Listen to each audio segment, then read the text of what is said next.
दुश्मन जाके का पत्ता काटे। फिर सीन चेंज होता है और हम देखते हैं टोनी को। टोनी बोलता है $10,000 का फोन देना। सच में इसका दिल तो काफी ज्यादा बड़ा है। जाके बोलते है क्या हुआ, फोन में कुछ गड़बड़ है क्या? और टोनी बोलता है नहीं कुछ भी नहीं। साथ ही टोनी सोच रहा होता है मेरी तरफ जाके का जो अफेक्शन है वो सिर्फ 40 पॉइंट्स है और अगर मैं यहाँ पे इसके अफेक्शन को नहीं देख पाता तो मैं तो ये मान नहीं लेता कि ये मुझसे प्यार करती है। और सच में ये काफी ज्यादा खतरनाक लड़की है। ये एक ऐसी हंटर है जिसको शिकार करना काफी अच्छे तरीके से आता है, लेकिन मुझे यहाँ पे कुछ तो करना पड़ेगा ताकि मैं अपने अफेक्शन को बढ़ा सकूं। तभी टोनी के फोन पे जाओमिरी का मैसेज आता है और टोनी सोच रहा होता है लगता है इसको काफी ज्यादा बुरा लग रहा है क्योंकि लास्ट टाइम मैंने इसको सुपर चैट नहीं भेजी थी, लेकिन इसको बुरा लगने दो क्योंकि इसका अफेक्शन तो अभी तक स्टार्ट भी नहीं हुआ। तभी टोनी के फोन पे ड्रैगन किंग ग्रुप का मैसेज आता है जिसमें बंदा ने लिखा होता है कि हमारा ग्रुप एक टॉप एंकर्स का ग्रुप है और क्या आप इंटरेस्टेड है हमें ज्वाइन करने में। वही टोनी सोच रहा होता है ये तो लेजेंडरी एंकर्स का ग्रुप है और फिर टोनी उनके ग्रुप को ज्वाइन कर लेता है और कहता है आप लोग में अच्छे से ध्यान रखिएगा। तभी उस ग्रुप का एक बंदा बोलता है तो काफी शर्म की बात है, आप एक बंदे पे $10 मिलियन खर्च कर देते हैं, आखिर हम जैसे गरीब आपका कैसे ध्यान रख सकते हैं। और टोनी बोलता है वो तो कुछ भी नहीं, वो तो बस मैंने मजे के लिए किया था। फिर वो बंदा मैसेज करता है ब्रदर मुझे आपसे कुछ काम था, मुझे आपसे किसी मैटर में बात करनी है। वही टोनी सोच रहा होता है लगता है सारे बंदे चेक करना चाहते हैं कि मेरे पास में कितना पैसा है। फिर टोनी कहता है अगर आपको मुझसे कोई भी काम है तो मुझसे प्राइवेट चैट में बात करिए। और वो बंदा मैसेज करके बताता है कि मेरे पास में एक विला है जो मुझे बेचना है, क्या आप उसमें इंटरेस्टेड है? तभी टोनी बोलता है लेकिन उसकी लोकेशन क्या है? फिर वो बंदा उस विला की लोकेशन भेजता है। लोकेशन को देखते हुए टोनी सोच रहा होता है ये तो जियांगकू डिस्ट्रिक्ट के अंदर है और जियांगकू डिस्ट्रिक्ट तो ऐसी डिस्ट्रिक्ट है जहाँ पे बहुत सारे अमीर बंदे रहते हैं और वहाँ पे छोटा सा विला भी कम से कम $10 मिलियन का होता है। फिर टोनी बोलता है ठीक है कल मैं आके आपका विला देखूंगा। वहीं हम देखते हैं उस बंदे को जो कि मैसेज कर रहा होता है और वो सोच रहा होता है सच में तो काफी ज्यादा अजीब बात है, ये बंदा विला को खरीदने में इंटरेस्ट दिखा रहा है। ड्रैगन किंग ये कोई फ्रॉड नहीं है, इसके पास सच में बहुत सारा पैसा है। तभी ड्रैगन किंग बोलता है इसके पास जो पैसा है वो असली है या नकली वो तो जल्दी पता चल जाएगा। अगर हमारा गैस गलत है तो इससे क्या ही फर्क पड़ जाएगा, लेकिन अगर हमारा गैस सही हुआ तो इससे हम एक मिलियनर दोस्त पालेंगे। आप उसका एड्रेस भेज दीजिए जिससे कि हम उस बंदे को जान पाए।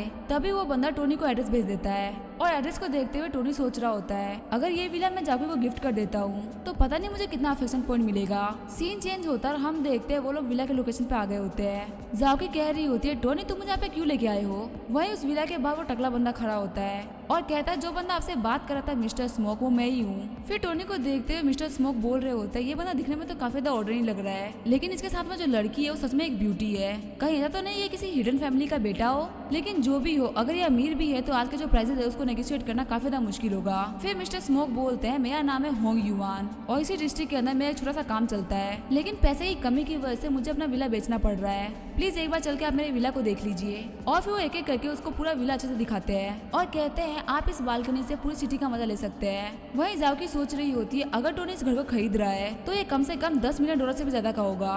फिर टोनी बोलता है ठीक है मुझे ये जगह अच्छी लगी, आप प्लीज मेरा टाइम वेस्ट मत कीजिए और मुझे प्राइस बता दीजिए। फिर होंग बोलता है मिस्टर स्टार्क भले ही मुझे पैसे की बहुत ज्यादा जरूरत है लेकिन यहाँ पे आपसे पहले भी बहुत सारे लोग आए हैं और कुछ लोग तो उनमें से ऐसे भी थे जो इस घर में काफी ज्यादा इंटरेस्टेड थे। साथ ही मिस्टर होंग सोच रहे होते हैं मेरे हिसाब से इस घर की कीमत $50 मिलियन होगी और अगर थोड़ी बहुत इसमें बार्गेनिंग भी हो जाती है तो इसमें कोई फर्क नहीं पड़ेगा, मुझे बहुत सारा प्रॉफिट तो वैसे ही मिल रहा है। फिर होंग बोलता है इसकी प्राइस तकरीबन $60 मिलियन होगी और टोनी की शक्ल देखते हुए होंग बोल रहा होता है लगता है मैंने ज्यादा प्राइस बोल दी, सच में नोबल लोगों के बच्चों को बेवकूफ बनाना काफी ज्यादा मुश्किल काम होता है। तभी टोनी बोलता है क्या ये सिर्फ $60 मिलियन का है, मुझे लगा नहीं था कि इतना ज्यादा सस्ता होगा। ये सुन के होंग काफी ज्यादा शॉक्ड हो जाते हैं और उनके सामने जो लड़की होती है वो बोलती है क्या सच में ये लड़का इतनी बड़ी प्राइस को चीप बोल रहा है? वही होंग सोच रहे होते हैं मुझे $70-80 मिलियन बोलना चाहिए था। फिर टोनी बोलता है जाओकी तुम्हें क्या लगता है हमें घर खरीदना चाहिए? फिर जाओकी बोलती है तुम मुझसे क्यों पूछ रहे हो, मुझे कोई फर्क नहीं पड़ता तुम्हें घर खरीद रहे हो या नहीं। तभी टोनी आगे बढ़ते हुए बोलता है लेकिन मैं घर तुम्हारे लिए खरीद रहा हूँ ना। और मिस्टर होंग सोच रहे होते हैं ये बंदा $60 मिलियन के घर को किसी और लड़की को देने के लिए बोल रहा है, इसके जो फाइनेंशियल रिसोर्सेज होंगे वो कितने ज्यादा होंगे इसके बारे में हम सोच भी नहीं सकते।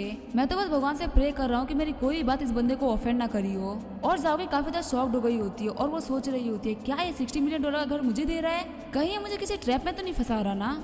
फिर जाओकी के दिमाग में काफी खतरनाक आइडियाज आने लगते हैं, उसको लग रहा होता है कि टोनी उसको फंसा रहा है और बाद में उसके साथ में बहुत बुरा बिहेव करेगा।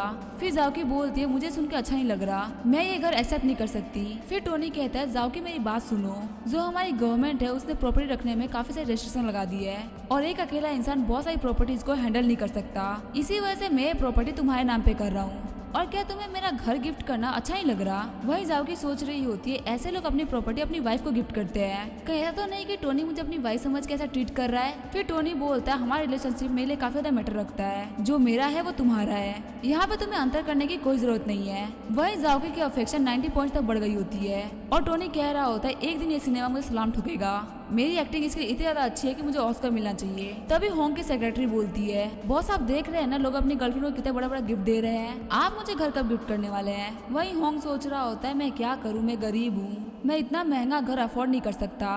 फिर टोनी मिस्टर होंग को उस घर की पेमेंट कर देता है और कहता है मैंने अभी आपको $10 मिलियन एडवांस में कर दिया है, एक बार जब इस घर के सारी फॉर्मेलिटीज और डॉक्यूमेंटेशन कंप्लीट हो जाएंगे तब मैं आपको बाकी पैसे दे दूंगा। तभी मिस्टर होंग बोलता है बिल्कुल भी टेंशन मत लीजिए, यहाँ पे पैसे की जितनी भी लेन देन है वो सब मैं देख लूंगा और डॉक्यूमेंट्स को भी कंप्लीट करके आपको कुछ दिनों में पहुंचा दूंगा।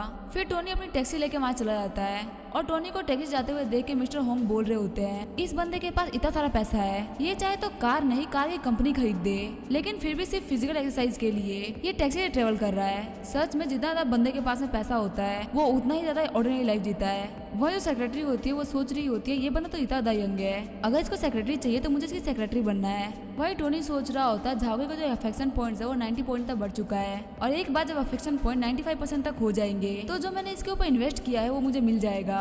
मैंने इसके ऊपर 70 मिलियन तो घर के ऊपर और 10 मिलियन गिफ्ट्स के ऊपर इन्वेस्ट किया है, कम से कम मुझे $8 मिलियन तो मिलेगा ही, प्लस में जो एट्रीब्यूट पॉइंट्स होंगे वो भी मुझे मिलेंगे।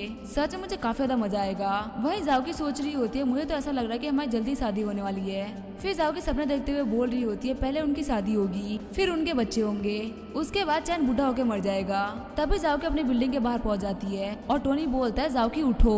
फिर झाओकी बोलती है टोनी क्या तुम टैक्सी से नहीं उतरोगे? और टोनी बोलता है जो मेरे रूममेट्स हैं उन्होंने मुझे पीसी कैफे गेम खेलने के लिए बुलाया है तो तुम अपने घर चले जाओ। वही झाओकी सोच रही होती है मुझे तो ऐसा लगा था कि अपने कार से